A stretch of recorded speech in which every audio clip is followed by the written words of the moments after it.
Button's been pushed. We are live, and it is counting. All right. Hi. I was like, where's my camera? I lost it. Hi, everybody. So I'm going to give it a minute so I have something to trim later so that I can trim to my proper thing. It just starts being silly. We'll do introduction. Yeah, I was about to say, and do you have it live on your Facebook? Yeah, so it's live to my Kalbardr Corner Facebook and also live to the YouTube. So feel free to go share the link out if you want to, if you care. Oh, that's totally what I'm doing. I'm just having to go stalk you real quick. Stalk away. I will wait till you're done with that before I click the buttons in. Because I specifically wasn't going to like advertise the first one real big. It goes up live, so anybody that's on my page will get the link. We'll get a little alert, but like, you know. Oh shit, okay, hang on, what's your page name? Kalbardr's Corner. My name, look. Right there. Oh shit, yeah. In the background. Yeah, I'll give you there's the overlay. Okay. Ah, cool. It pulled up like right away. Yeah, it should. The live link should go up first because it's going to go. Oh, you're looking for this, obviously. Here you go. Mm-hmm. All right. Yeah. No. So we're good. We're good to go. Cool. All right. I'm gonna push the button.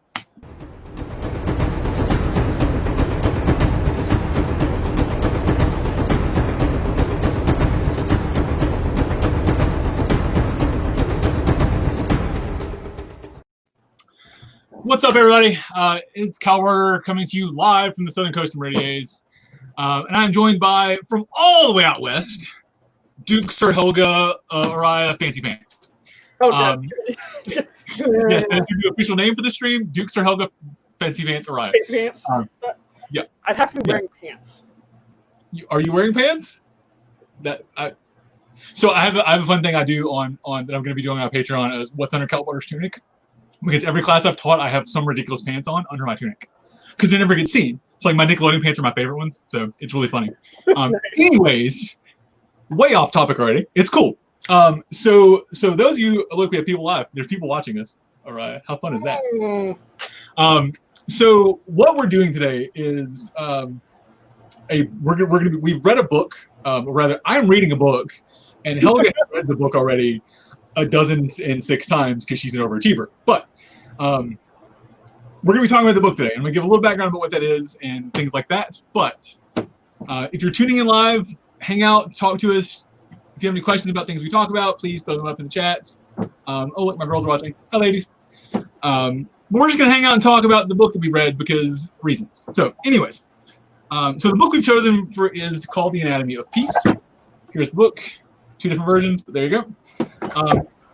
So Helga recommended this book to me because I came to her after watching her show Between Two Peers, which if you don't watch that, Friday nights, check it out. Between Two Peers is amazing. There you go. Shameless plug for you. Yeah, I was about to say, plug.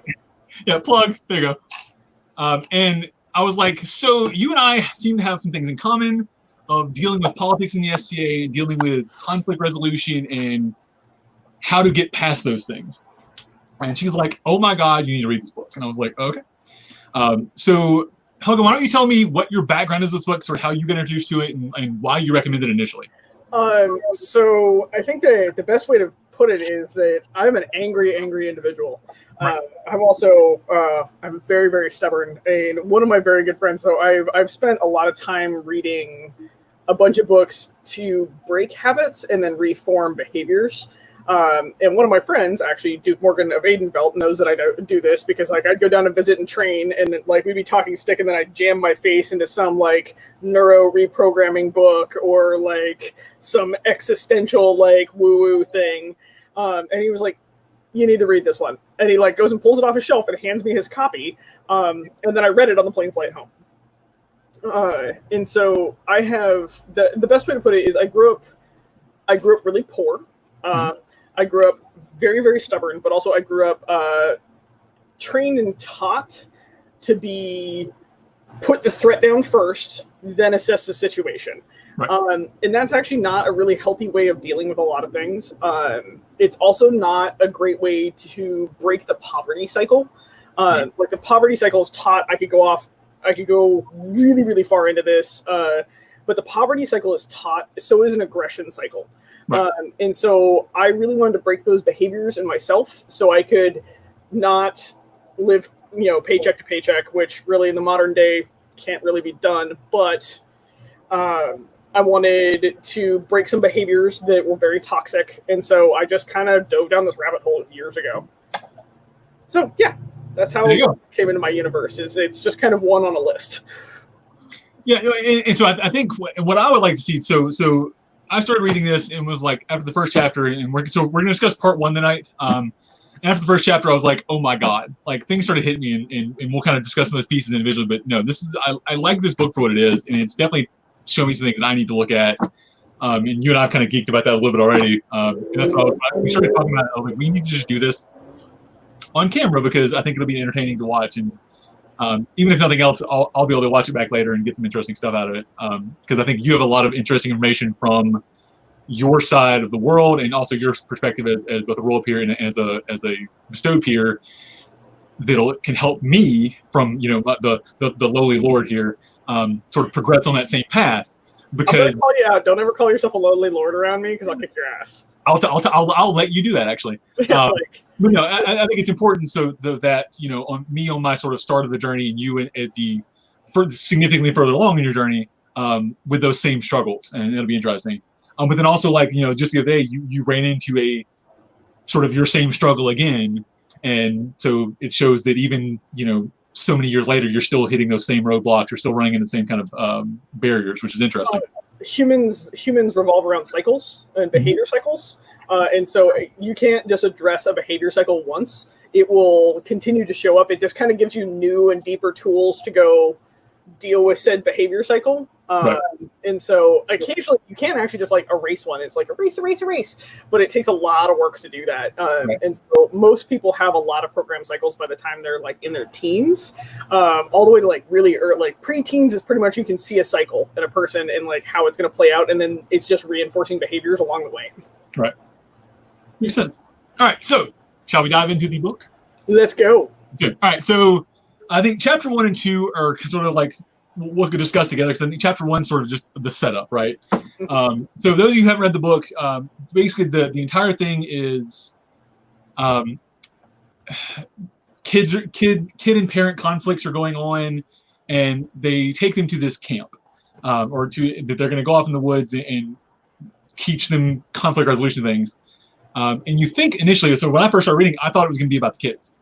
I thought it was very much going to be the kids go off and we're going to follow the kids. And then it ended up shifting back to the parents and what the parents are doing. And I thought that was, oh, okay, not where I thought this was going. So is there anything out of, so I didn't get much out of chapter 1 other than the setup. Is there something I missed out of chapter 1 specifically? Really, chapter 1 is, by the way, I just dropped the link for the book into the chat. It is the preface and the beginning of chapter 1 are really setting up the most relatable character, right? In a lead-in, because one of the things this book does is it's not dry neuro programming where you're just oh, I'm going to read this chapter and then I'm going to need to go drink something. Right. It's actually based around character building, and so basically chapter 1 is just kind of introducing you to the base idea of these characters. Right.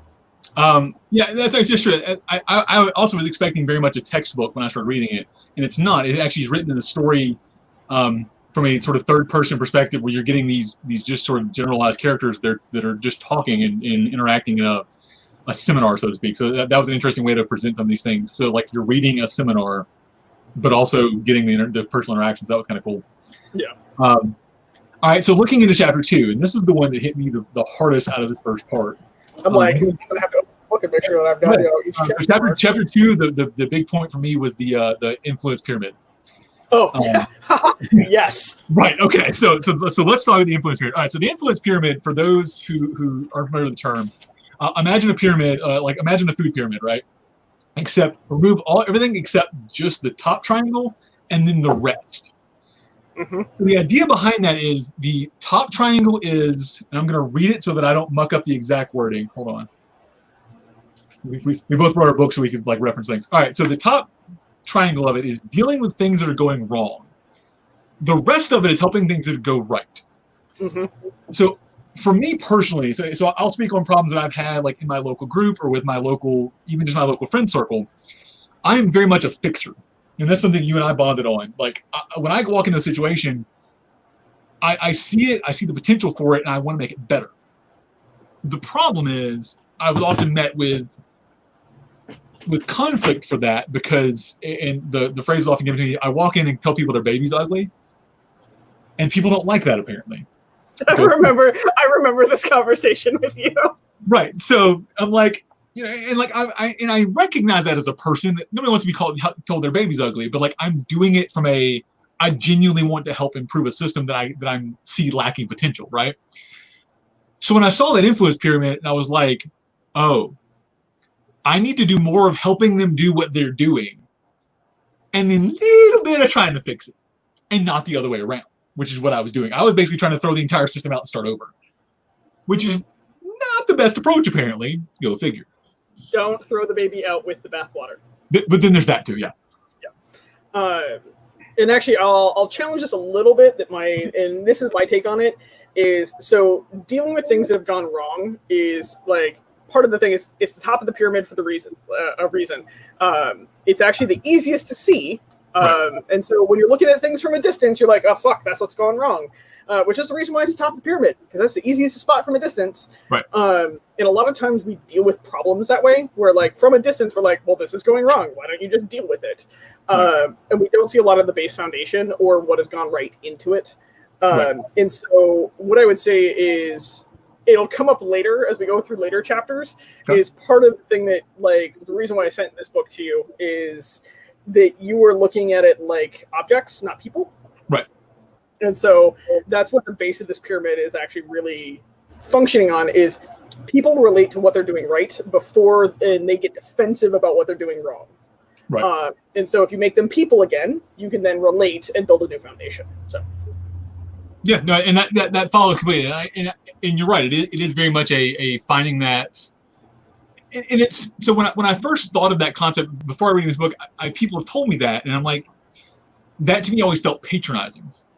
Like even if it's things like finding a thing, oh well, tell them that they're doing this thing well, and then help fix the other thing. It felt fake. It felt like, oh, okay, yeah, they know they're doing that. Well, we all know that particular thing they're doing well. I don't need to tell them that feels fake. But it's important, I think, to reaffirm that and build that connection. So it goes back to the thing that you and Havek were talking about the other day of finding that language. So it sort of relates to that same idea that you have to find that language, you have to find the mutual ground in order to build that foundation to then fix the point. Mm-hmm. That follows. All the things. So yeah, so that transitions into, I think, let's see. So let me not skip ahead. That's I haven't read that part yet. All right, so the way of being diagram was the next big part, and this goes into the people versus objects in the peace and war situation, right? Yeah. Well, and I think that peace and war is worth like obsessing on a little bit. Right. All right. Well, obsess then. Go. So the peace and war section, because it leads into the behaviors of like, so they refer to it as a heart at peace versus a heart at war. Right. And this is the building blocks of that foundation idea of looking at people as objects or obstacles versus people. Right. And so they talk about, amusingly enough, they reference Salahadin in this a bunch as of somebody that was in war but also was at peace, and so he could actually see his opponents as people and not as objects to just be removed. And so that's one of the reasons why he was much less barbaric about a lot of things that he did, is because that person sitting across from him was still a person, not something to be conquered. Right. And so versus when you're in that, like, when your heart is at war, which really feels like the biggest, like, existential crystal munchery thing. Like, for a while I was just like, oh, I just looked at this book just like, oh God, can we have come up with a better term? And then by the end of the book, I'm like, nope, that's a good term. Yep. I'm really good with that. But while you're at war, and we're actually seeing a lot of this right now. Oh my God! So like I've related so much of things I've said of Lou. So one of the main characters, Lou, is the father of the initial focus. So much of his reactions to things have been like, I saw that yesterday on Facebook. Like a guy said those almost exact words, and like the way he's reacting to things is hitting a lot right now. Yeah. And Lou was, when I read this book the first time years ago, Lou was the one that I related to the most. Right. His like journey through the book was definitely like, oh, that touched my toe beans. Oh, like I've totally done that to people. Fuck.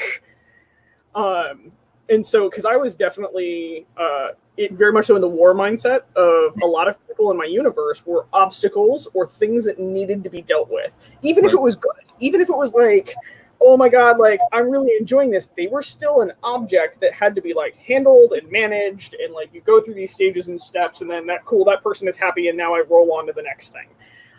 Versus actually like much more human and aware and adaptable. When they're objects, they're unadaptable things. They don't change. It's like a water bottle. Like if you're seeing a person like a water bottle, this water bottle is red. Not going to change. Well, I think too something that so you and I are both both project managers, and both sort of when you're looking at project management, things like that, it's all stakeholders and resources. Those aren't people anymore. They are resources to be managed, and that's I think that's hard sometimes to step out of that role of dots on a page to then put them back into the, oh wait, these people have emotions too. Those emotions are also important, and that's something we have to, especially in a in a work life too, but also especially in a volunteer organization and in things that are just even our friends. We have to remember when we're managing, when we are managing, when it is our job to manage, whether it's like Seneschal or as somebody organizing an event or whatever. It's important to step back and go, okay, these are people that want to be here and are here to have fun and also need to be thought of as people and all that. Yes, we still got to get work done. We still got to accomplish something, but what's the more important part, right? Yeah. Well, also, people will accomplish way more when they're treated as people. Right. So, yeah, that rolls into the two behavioral mindsets. Right. There was a little bit of background to that, and then it goes to the behavioral mindsets. So I will let you take back over.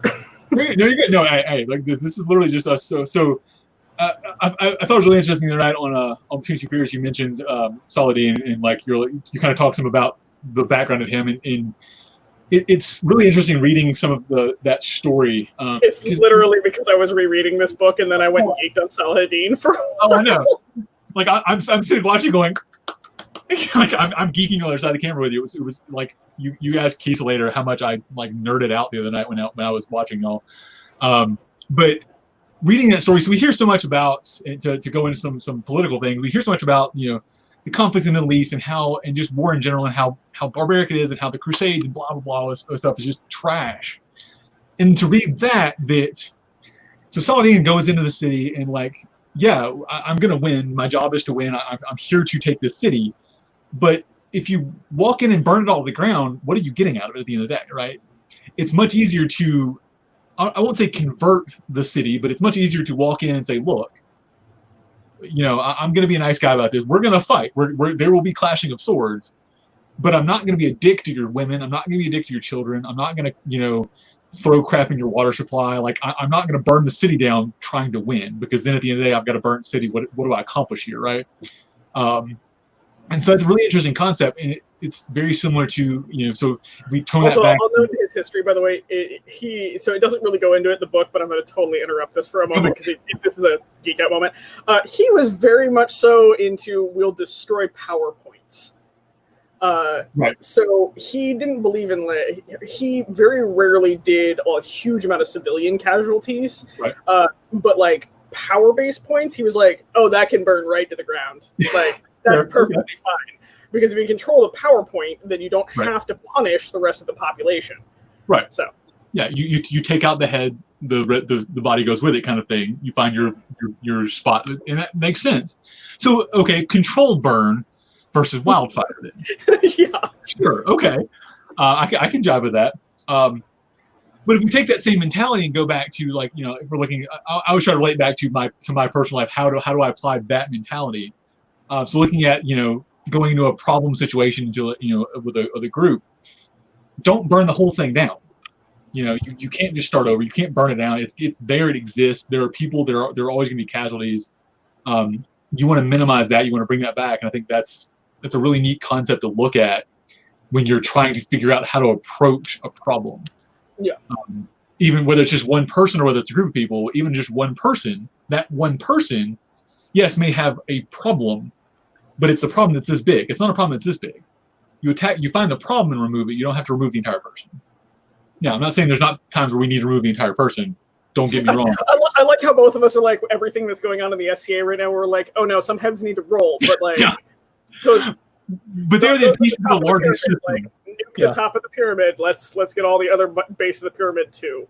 Right. It's just, I just realized that both you and I were kind of dancing around that. I'm just gonna say there's people that are not worth saving. Right. Agreed. We won't go into that. That's another day. Yeah. Okay. Anyways, but related to that though, once you've dealt with that problem, right? Mm-hmm. There are people adjacent to that problem that are not the problem. That maybe they were affected by that problem that you need to learn to bring in because they're not the problem themselves. So like, fuck it, let's talk about it. So I've got a lot of friends of mine that are friends of people that are these problem we're talking about, right? Mm-hmm. But them themselves are not problems. I can separate the two. But in all this stuff going on in the SCA changing, we've seen a lot of collateral damage because of how we've had to handle that.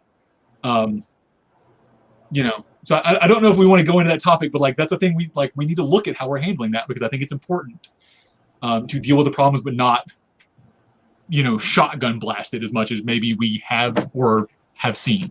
I don't think we really so this is gonna be an interesting one, and you and I can either put a sticky note on this one and do it at like the end of the podcast, or we can just randomly do it throughout. Whatever, this is your show, and I'm happy to be a guest, and I'm geeking out on the book with you. I just think that this book is also I want to buy like 100 copies of this and like hand it to every peer I know. Yeah. Yes, agreed. It should be required reading for anybody who becomes a peer. Yeah, I think right now we have hit the point, and I'm just going to go off real quick. I think right now the point of the SCA, we've hit where the soapbox drink. So we've hit the point where there's enough anger that people aren't afraid to speak to power anymore, and we are actually as peers, and I'm going to put myself right in that box because I am not sin-free. Like I 100% not sin-free. Sorry, I've got somebody driving around the street super fast. Yeah. In this, but we've hit an anger point both in the mundane world and within the SCA world, where people have stopped being afraid to speak to power. And at this point, the power base within the SCA actually really needs to pay attention and make sure they aren't seeing those people as obstacles, and this is where I got a giant lesson the other day, and I'm super grateful I have friends that will just call me on my bullshit. Right. Is we as the power in the SCA need to not be tone policing. We need to be willing to hear all the anger. We need to be able to hear all the hurt and all the pain and everything else that goes along with it, and not dismiss that and tell people, oh, you need to give me concrete problems to solve, because that's actually focusing on the top PowerPoint. That when you get to that top PowerPoint of how it's gone wrong, that's after you fish through all of the other things, and you get to they need to be able to say, this person has wronged me, and then from there we can figure out if that person is addressable, if that behavior is addressable, or anything else. That's where we start making things go right. Right. But the start before we even hit the pyramid is giving voice to those that have been harmed by our actions. Because if we do not give them voice in the process, we minimize them and we quiet them and then we tone police them and we don't ever actually address it. So we never even get to what's going right. How can we start making this go right so we can then deal with the problem that's at the top of the pyramid? And that may be a person, that may be a behavior, that may be something else like that. But first, we have to get to the point of being able to hear them. And that's my weird soapbox that I should probably go get a drink for it. But unless the power is willing to make sure that everybody is treated as a person and not an object, then we're never going to be able to fix what's going on. Every person that's been hurt should be able to be heard. Because if they're not given validity, this problem's just going to keep perpetuating itself. Right. Well, I think that's what caused the problem in the first place. Is people who were being hurt were, if they were being hurt, it was too localized, or it was too, they go to one person and that person doesn't do anything about it, right? Because if I go to somebody I trust and that person then doesn't go up or come back down to me, to make sure that that problem is resolved, even if they can't fix the problem themselves, if I come to you as a knight, you as the role peer, whatever, you can only do so much as a person within the STA, or as a person in general. But you then can go to the next person or direct me in the right direction, and so on and so forth. But if you didn't do that, I then start losing faith in the system. So actually, there was a letter I didn't write that I was going to send to a couple people the other day. It was I've lost faith in various groups within this organization, the chivalry being one of them, because a lot of the problems I've seen is that we weren't internally policing as well as we should have. And I think that leads to that is that that's one of the things that could be going right or that is going wrong. We need to look at, but we need to look at what of it is working and then move from there. So yeah. Well, that's also, I think if we look at what's working, and this is also not saying we shouldn't be looking at what isn't working. Right. Because that's the big conversation that then leads to the pyramid, so we can then go forward. And this is where this starts with the behaviors. And just going to bring it back to the book for a moment. With the behaviors or the way of being diagram, it's a very simple diagram that has behaviors, which is this is how you're acting, and there's two places you can either act from, which is the heart at peace, which is you're looking at other people not as objects. You're looking at their hopes, their needs, their fears, their wants, their cares. That is all factored in. Versus if you're at war, the heart at war, you're looking at them as obstacles, their vehicles, their things that must be overcome, and it takes away their validity in it. Now you're just trying to solve a problem so it will go away, versus actually treating, treat them how you wish to be treated. This book wasn't a don't be dick, but let's just be honest here. And by the way, I'll post. I'll do some screenshots of the charts and the sort of the graphs in this. I'll throw them up in the comments when we're done, just so people can reference them if you don't have the book. But also, just go buy the book. It's worth a read, by the way. Okay, so I think that's important. So one of the things I noticed, I'm trying to remember where it was here. So they talked about. So in the book, there are two men that are talking to kind of give people context here. There's a gentleman of Jewish descent and a gentleman of Islamic or Muslim descent talking, which, it's the classic sort of motley pair you wouldn't expect to be teaching a class together, but that's interesting. One of the things they do that's interesting about it. And one of the characters even calls it out as oh, this is just a marketing scheme. Right. And very much on the face value, when you start stereotyping it, it is. That's what you see it as. And I think probably why they wrote it that way, because they want you to have that initial reaction to it and then realize, oh, look, I'm also being a dick by having that reaction in the first place. But it's a trained reaction we have to those two things are at conflict. Therefore, we see them in our head at conflict because we see them as a thing, not as people, and down that rabbit hole. So they talk about that, and it's interesting to watch because they give two different views of the same situation, and then they're talking about the conflict within the room too. So within the room, you have 4 or 5 different ethnic backgrounds, 4 or 5 different social classes that are all coming together because they have the same problem. And that's the interesting thing that they haven't really touched on yet, is all of them are there because they have the same problem of their kids misbehaving. Let's boil it down to the thing there. That's not the actual problem, but that's the problem they think they have, is their kids misbehaving.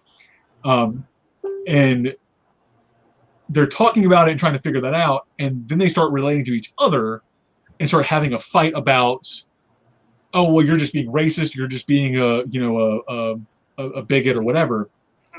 And then they roll that back to I think Carol. So Carol's Lou's wife tells a story about Lou. And that really, I just read that last night, so that hit me kind of hard last night, because you start seeing Lou, and I start putting Lou's face or Lou's name on 100 people online. Every, right-wing crazy person we've seen recently that's the people we're dealing with that are problems, I go, oh, look, there's Lou, there's Lou, there's Lou. And then Carol tells a story about Lou and Lou's back, I'm trying to let me find it here, about, if you know the story better quicker than I do, let me find it.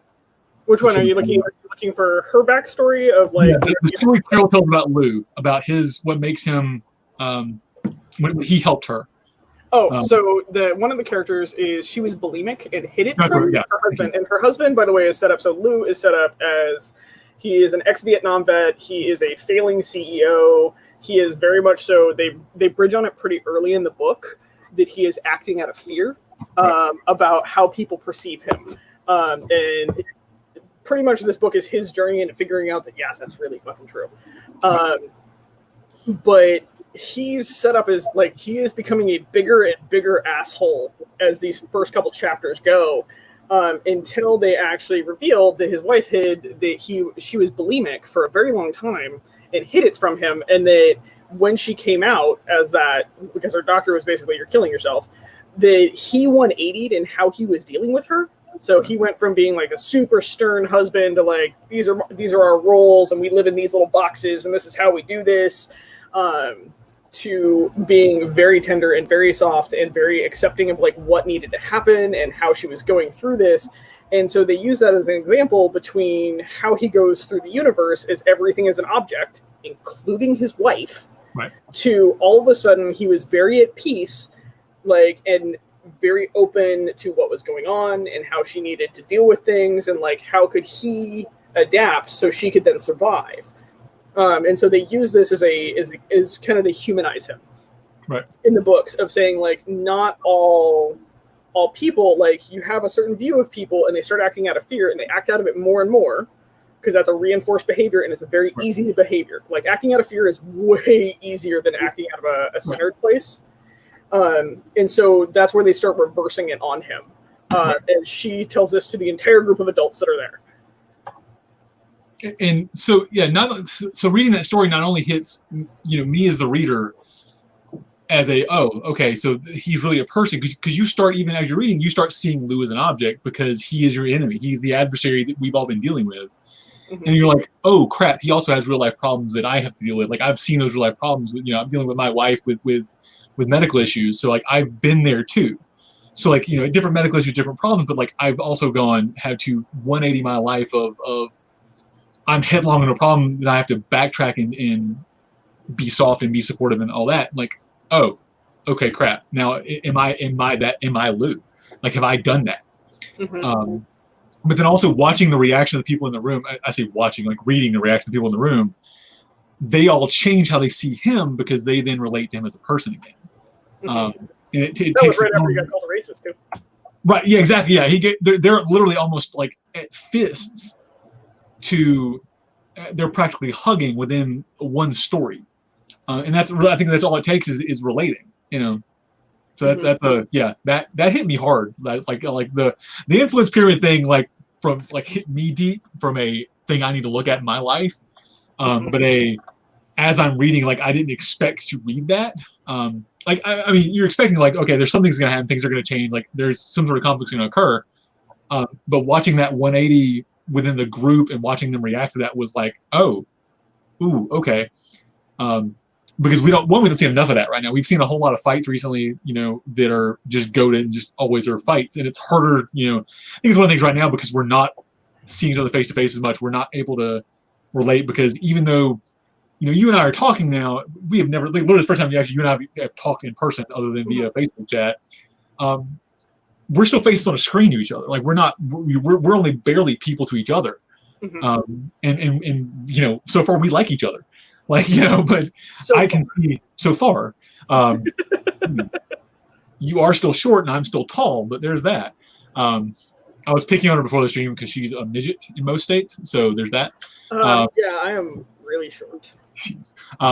But we recognize other people and we're relating as that. I can see where it's really easy to the people who we don't have the FaceTime with or have had FaceTime with, but it's been 3 or 4 months.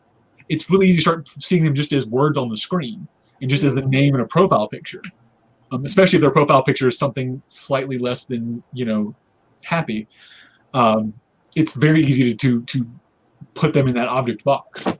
Yeah.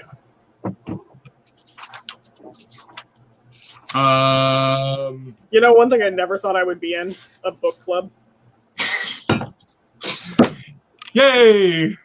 I broke you. I love it. Yeah, I was about to say, you know, apparently new experiences, man. Yep.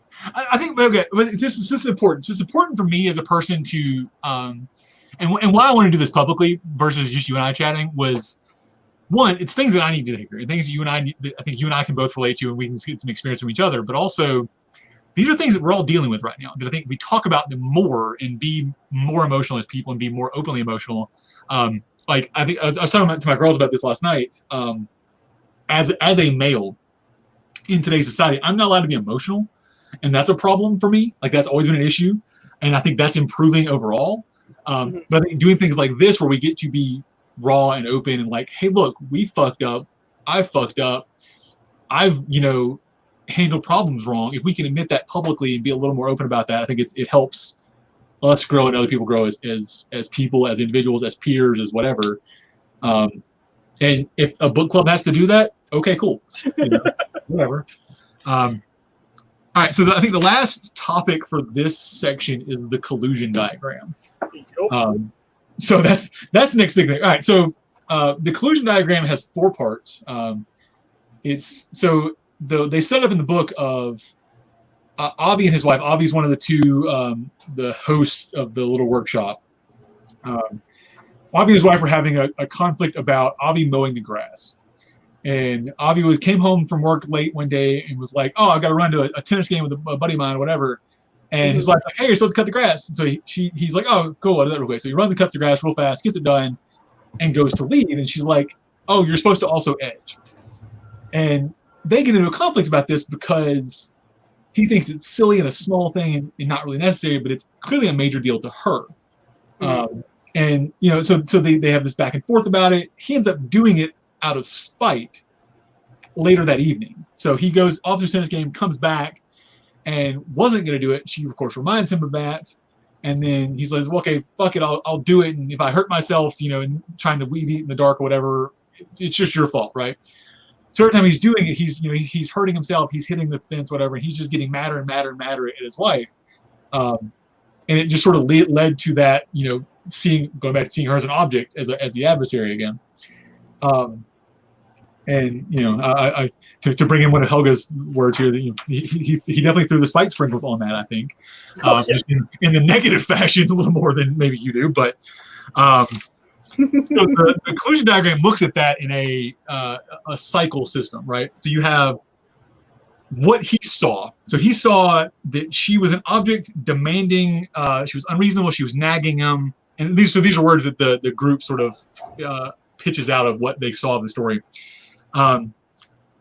So he reacted to that, to what he saw, by protesting. He tried to show her what the problem was. And then finally said, okay, fine, I'm going to do it, but I'm going to be pissy about it while I'm doing it. What she saw of that was he's self-centered, he's inconsiderate, he's being immature, he's being a child, which then makes her just complain and badger him more, which then, of course, makes her look unreasonable and demanding, and vice versa, right? So when you get that cycle, so we look at a cycle of when we're talking about, we have a conflict, that conflict leads to us looking at each other's objects, which then leads to conflict, which we're more like objects, now we're fighting. Something has to break. Something has to remove itself from the cycle, or you're in a cycle. And that's, go ahead. My favorite part of this last chunk, and it's something that I probably should get tattooed, because I do this a lot. When we're at war, we don't only invite failure, we invest in it. Right. And that's something that is really really key in the collusion thing, is we are investing in our own failure. And right. So when we decide that there's a hill worth dying on, we actually should probably investigate the hill and make sure that we are not turning people into objects, and then investing in whatever failure we're going. It's a modern term is the double down. Right. When you call somebody on their behavior, and you do it in such a way that they are now defensive, they're most of the time going to double down, because now it's not a conversation, it's a confrontation. Right. And so that's something that always kind of like making sure you're not investing in your own failure in the conversation is really big. Right.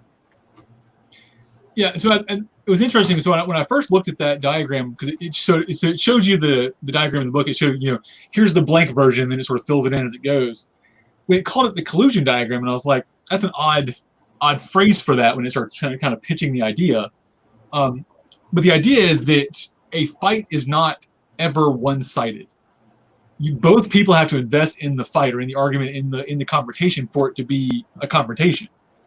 So you're literally colluding on the problem. So you're working together to create a problem, even though your adversary's in it. You can't have a war with one party. Yeah. We tried. Yeah, another really good way of putting this. This is not brought up in the book. It's actually a different term that a very good teacher of mine reminds me of is inviting confrontations or inviting escalation, which is definitely something that we have to watch out for in the online universe. Is we are inviting escalation of a problem, and then we will invest in having allies in it. Right. Yeah, it's. I said it today. If you show up looking for a fight, you're going to get a fight. If you're looking for X, Y, and Z, you're going to find X, Y, and Z, whether it's there or not. And if you start accusing somebody of something, or approach somebody as if they're being confrontational, as if you want to fight, well, they're going to fight because that's sort of our natural reaction is to push back. But if you approach somebody with let's collude on fixing the problem as opposed to causing a problem, that sort of helps change that mentality. So I think the collusion diagram is regardless of that's how it functions. It's a matter of what we fill into that diagram that matters. We fill in things that are supportive and helpful and caring versus demeaning, demanding, and neglectful or whatever. Yep, cool. Yeah, no, I agree with that, and that's also the escalation. The escalation part of that is gaining allies. Is when you start seeking allies for your cause or for whatever hill you are going to die on.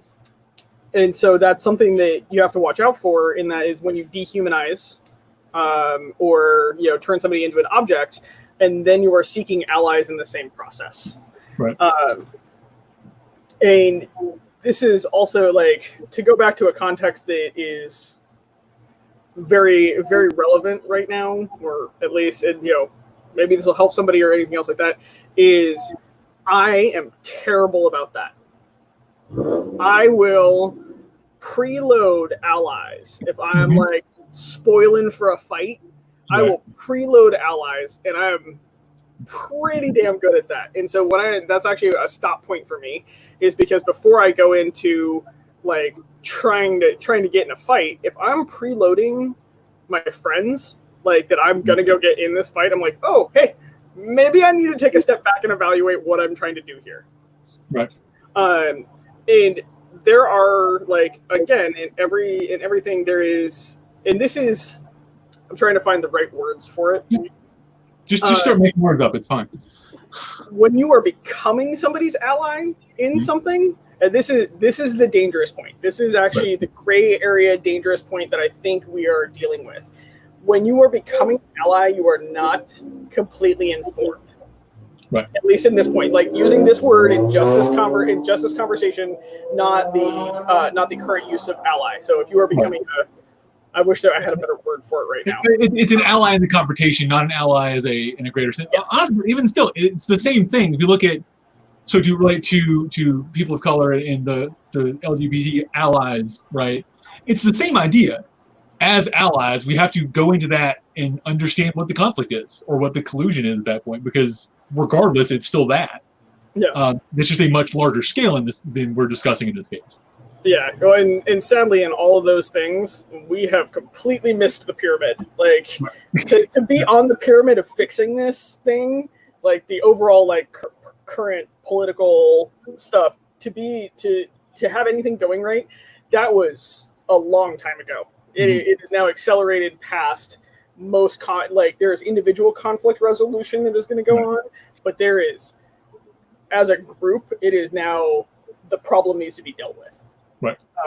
And so that part of this is I wish as much as I could to like apply some of the base ideas of this in like a very broad spectrum. As a group right now, I think we're actually beyond that. Which is really interesting because I'm like, I really wish that I could get if I could buy enough of these copies to hand every peer, I think it would help a lot of what is currently going on, because it's going to take them, if the tools are used, I think that as a force, we become better allies for what we're actually trying to promote within the group. We stop trying to fight to promote something, and we actually go back to building a foundation of it and addressing some of the problems and going forward. But it's going to take the power, like the power base itself has to do this. Right. And make room to address all the things that have gone wrong for years. And it's hard and shitty and everything else like that. And nobody wants to hear that they're part of the problem. And I wish that I could tell every peer right now, and I'm going to paint everybody with a very broad brush. Please forgive me, because there are peers out there right now that are doing the work, like 100% doing the work. And fighting the good fight, as it were. Yeah, fighting the good fight and becoming allies and listening and addressing fears and everything else like that. And I just wish that so many more of us could sit down and actually discuss the methods to get the majority of us to that. So we're not walking into a bunch of the conflicts right now, like spoiling for a fight or being prepared for a fight, because then that person that we're having the discussion with has to then they through their own hurt or what somebody else has done to them have to de-escalate first, and they're actually the ones that have been affected more. And that it should be the reverse. The power base should be the first one to de-escalate and try to make, to use the buzzword, and try to make safe space so the conversations can happen. But to have that happen, we as the power base, as the peers, have to de-escalate ourselves first. Right. We can't be spoiling for a fight, and we can't be guarding for a fight. And we're gonna get bit, 100%. A lot of us deserve it. And this is, I'm probably gonna get hate mail over this, but okay. One of the things nobody's watching this anyways. It's good. Oh shit! Well, we'll see. My boss is watching it. Oh, nice! Even better. So somebody we had a comment that said an ally follows, and I think that's an interesting look at it. So when we're looking at becoming an ally within a conflict, and we can boil it back down to the smaller thing of we start looking for allies. Allies will just, because, so if you called me and said, hey, I need you to come help me accomplish this task, I'm going to go, okay, cool. Because, I'm your friend and I'm going to help you, right? That's how that would function. Just like I said, hey, let's go do this book club. And you're like, sure, I'll do a book club, whatever. But the knowing what you're getting into and knowing what you're allying for is important, because you may be allying for something that you're not okay with and you're not agreeing with. And that you allying is literally adding fuel to that fire, even though you're seeing yourself as supporting your friend or supporting somebody that you love and trust. If they were misinformed, or they're going at it with the ability, the wanting to fight, when they need to go at it wanting to hug instead. It's important for us as allies in those situations to help to de-escalate that as well. Because if you've got the one person that's there and three allies, well, those three allies can step up, take that one person and help them de-escalate and break that cycle of collusion, so that we can move to a more positive collusion and not a negative collusion. And the positive collusion is actually, and they go over it in the Anatomy of Peace, which is really, really cool, is the positive collusion doesn't mean that you're giving way. It doesn't, and actually this is a theme that has gone through the book over and over and over again, is that you are not weak for having the conversation. Being needed to be seen as strong is actually going to put you in that fight point right out the gate. And also it's going to set all of your people up around you for failure, because now you guys are trying to live up to a perception that is outside. So you are and another modern term is compare and despair, where you are taking your perception of somebody else's idea of you and applying it to yourself, and then trying to prove yourself against it. You want to talk about a level of mind fuckery? Right. And so that's one of the things that they actually talk about, is that positive collusion doesn't mean backing off something or stepping away from the problem. It means looking at it in they're not an object, they're a person, and so now you have to deal with all the stuff that's going on. Right. So I think the last point from the book that I want to cover in this, and then we'll break. So those of you watching, by the way, yes, we know people are watching. That was a joke for Helga, because it's easier if nobody's watching. It's fine, nobody's watching. We're good. Yeah, nobody's watching. This is great. Nobody's watching. This is not the highest viewership I've had on anything I've done. It's fine. But the last point I want to cover in the book was the de-escalation. So it just kind of goes into that and how you respond to a problem. So there's a story in the book of, let me see, who was it? So Lou and his dad had, so Lou was a young teenager, just got his driver's license, and his family just got a new car. And he's like, oh man, I'm gonna go into town in this new car. The entire life he'd been driving an old beat up truck. You know, it basically might as well have been a tractor, wouldn't go in hardly anywhere. So he gets his driver's license. He's like, hey, Dad, let me take the car into town. Cool. And he's like, yeah, sure. You know, have fun. Lou goes out, gets the car, gets it running, realizes he'd forgotten something, runs back inside. Lou walks back out, car's gone. Turns out it had rolled down the hill into the lake or into the river or whatever. Well, this is a giant problem because, you know, this is obviously a very expensive car, very a good time ago. Not like we can just call AAA and pull it out and do it with insurance. This is going to be a big deal for his family. Mm-hmm. He goes in and talks to his dad and says, yeah, God, I don't want to say this, but hey, Dad, the car's in the river. Well, you know, his dad could have yelled at him. He could have fought. He could have jumped on him. He could have threw him in the river, which is, would be my natural first reaction, would to throw him in the river after it, right? His dad just goes, all right, well, I guess you got to take the truck then. And it's like, it just takes all of the, like, Lou walked in looking for a fight, ready for a fight, and prepared for a fight. Mm-hmm. And his dad just deflated that. And that's like, whoa, that's a great response to that, because there's no point in getting mad. It's not gonna bring the car back. The car's done. The damage is done. And at that point, Lou had already beat himself up enough and knows that he'll now no longer cause. So I think the problem is, like, he didn't put the parking brake on. That was the actual thing he did wrong, right? It was a mistake. It wasn't a big deal. I mean, it's a big deal, but it's not a thing he did on purpose. But there's no point in yelling at him about it. There's no point in looking at it. And Lou made this realization in the class of how many times he had done that to his son, when his son had come to him with a problem or something had happened, when instead of just, okay, cool, that happened, let's move on and find the next thing, right? He reacted and conflicted with him. So I think that's really interesting, something we can look at when we're dealing with those conflicts of deflate it, de-escalate it, let it go, because it's not you yelling at him, it's not going to fix it, or you reacting in a negative way is not going to fix the problem. Tag. Well, and that's actually one of the things, and is on a small one-on-one basis. This is actually really, and this is a lot of the things that this book is talking about, is like the one-on-one relationships between things, and de-escalating small group tactics and like conversational tactics. And so I just want to make that kind of clear. There's actually some other books that I'll throw at you at some point that are about like large group de-escalation. But that was a kind of a profound thing, because I realized that, like, my parents had a couple rules. It was like, don't be late. Right. Make sure the horses are put away before sunset. Like, that's pretty much the rules I lived under as a child. Right. And I'd screw up all the time. There was like one time we got lost on a trail. I came home at like 10 o'clock at night, like with 6 of my friends in tow on all our horses. You want to know what I didn't get yelled at? I didn't get yelled at. Right. Like, that was weird. I was expecting to get yelled at.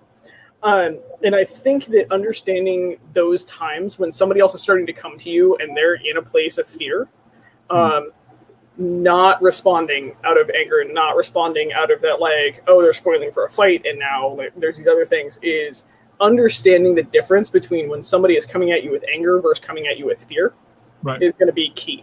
Because, and that's the big takeaway that I had from that story, is that he had to tell his father that he just wrecked the vehicle. There was no way around it. And that was a lot of fear. And he was spoiling to get yelled at and like everything else. So he's already coiled. And what ended up happening is his dad ID'd that was fear. And so instead of going after it and then going to war and colluding with that fear, he is now coming at it a different way to de-escalate the situation and just be like, it's now a problem we need to deal with. Right. And that's how to build a foundation of trust too. And that's actually, that's one of my big takeaways from this entire book is actually how to build a foundation of trust with somebody, even if you don't agree or you don't like completely take their side. And again, extreme examples kicked right the fuck out of that statement. Like there are some things that are not worth agreeing on. Right. But that's in that gray area. So we're like the gray area personalities, and we'll say like the gray area issues is that allows those areas to be much broader and much more conversational than confrontational. Right. There you go. So yeah, that's perfect. Okay, cool. So thank you, Helga, by the way, for agreeing to do this. This has been a fun hour. We've been talking for an hour, by the way. Holy crap! Well, do we want to open it up? I realize I think there's only like 5 viewers, but like if anybody has any questions, there were 14 at one point, by the way. It's been going up and down. Yeah, anybody's got any questions out there? We'll give you. We have 6 minutes. We'll cut it at exactly an hour. There have been a couple comments here and there. Jesse Heyman went word at one point. I'm not sure what thing you were saying, but he apparently agreed with something. I think that was me going after the peers needing to fucking listen. Oh, probably. I mean, word. And then the two things from Kate. So the stakeholder buy-in was interesting. So again, going back to our project manager backgrounds here,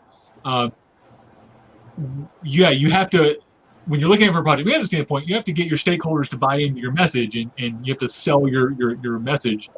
But a lot of times you do have to play to that emotion, even though you see them as objects and sort of they become pieces on paper. You still have to find those emotional points. So that's interesting. Yeah. And everybody else is like, we're looking. Stakeholder buy-in is actually selling people that objectivity, amusingly enough. And that's something that I think is really, really bad in our society overall right now is we consume objects. And so when we turn a person into an object, we can consume whatever they're bringing to the table. And a lot of us have learned how to do that. And instead of so we're consuming opinions and we're consuming reactions, we're doing this thing. And so everything is objects in front of us, and text only makes it worse. Right. And so I think that's one of the things that we need to back off and realize, and then, find a relation point to is I'm not trying to get you to buy in. I want to have a conversation. It's actually one of the things that I tell. So I've got a small band of students that tolerate me really well, and I love them to death because I am definitely a weird, fucked up little creature, but I love my students. And every single one of them are my students because they will challenge me. We will have conversations, and they'll be like, I do not agree with what you just said. Cool, great. Let's have a conversation. And so that's one way that it's helped me as a peer, is I've learned to listen. It's a two-way street.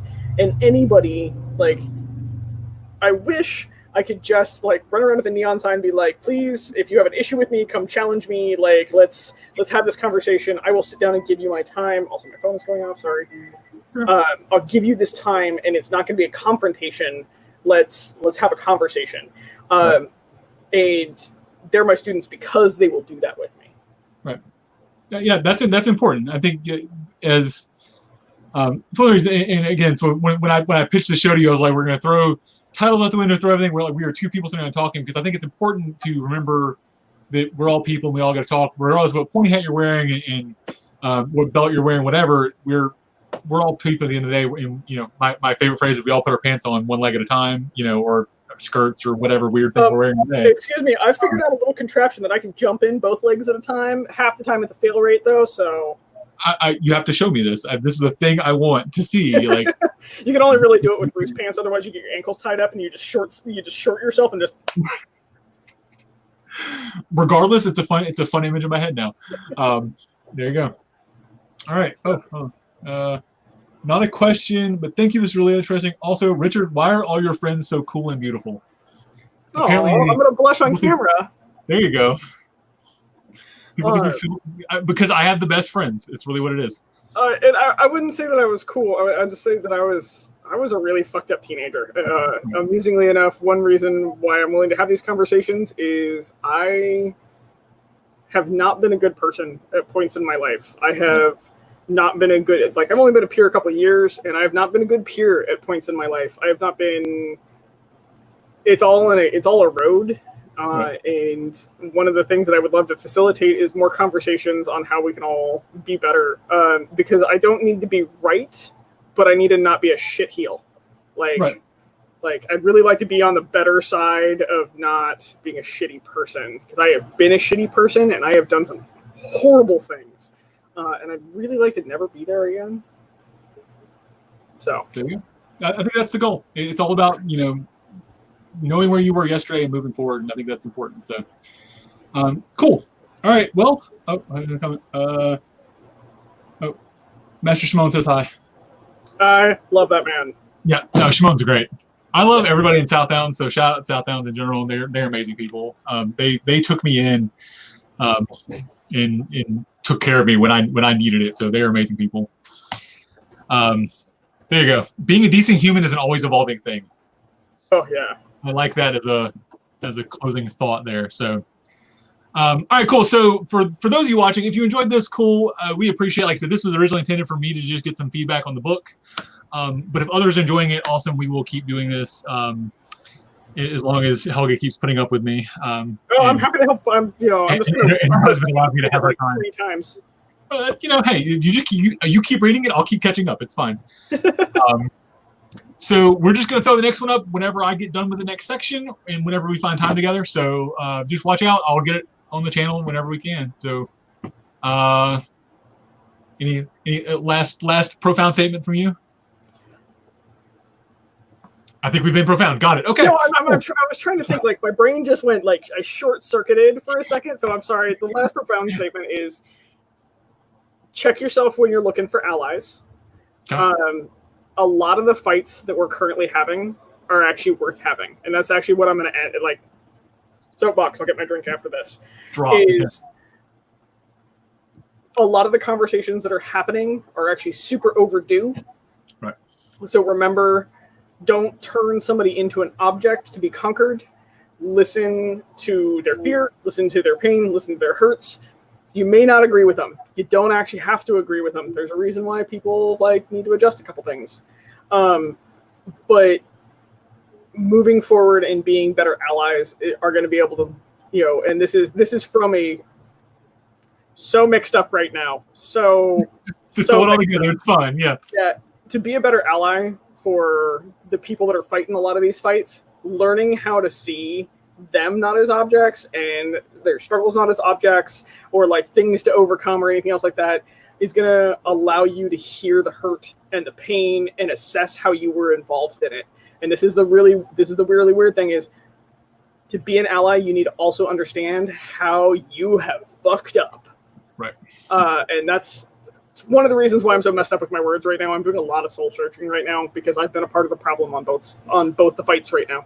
Yep. And I really want to be better because I want to see the SCA survive this, and I would really like the country to stop tearing itself apart. That'd be nice. I'm tired of the country being on fire. So cool. Well, on that note, so this has been Kalbardr and Helga in Kalbardr's Corner's book club, I guess is what we're going to call this. Thanks for coming. Thanks for watching, guys. Y'all have a good day.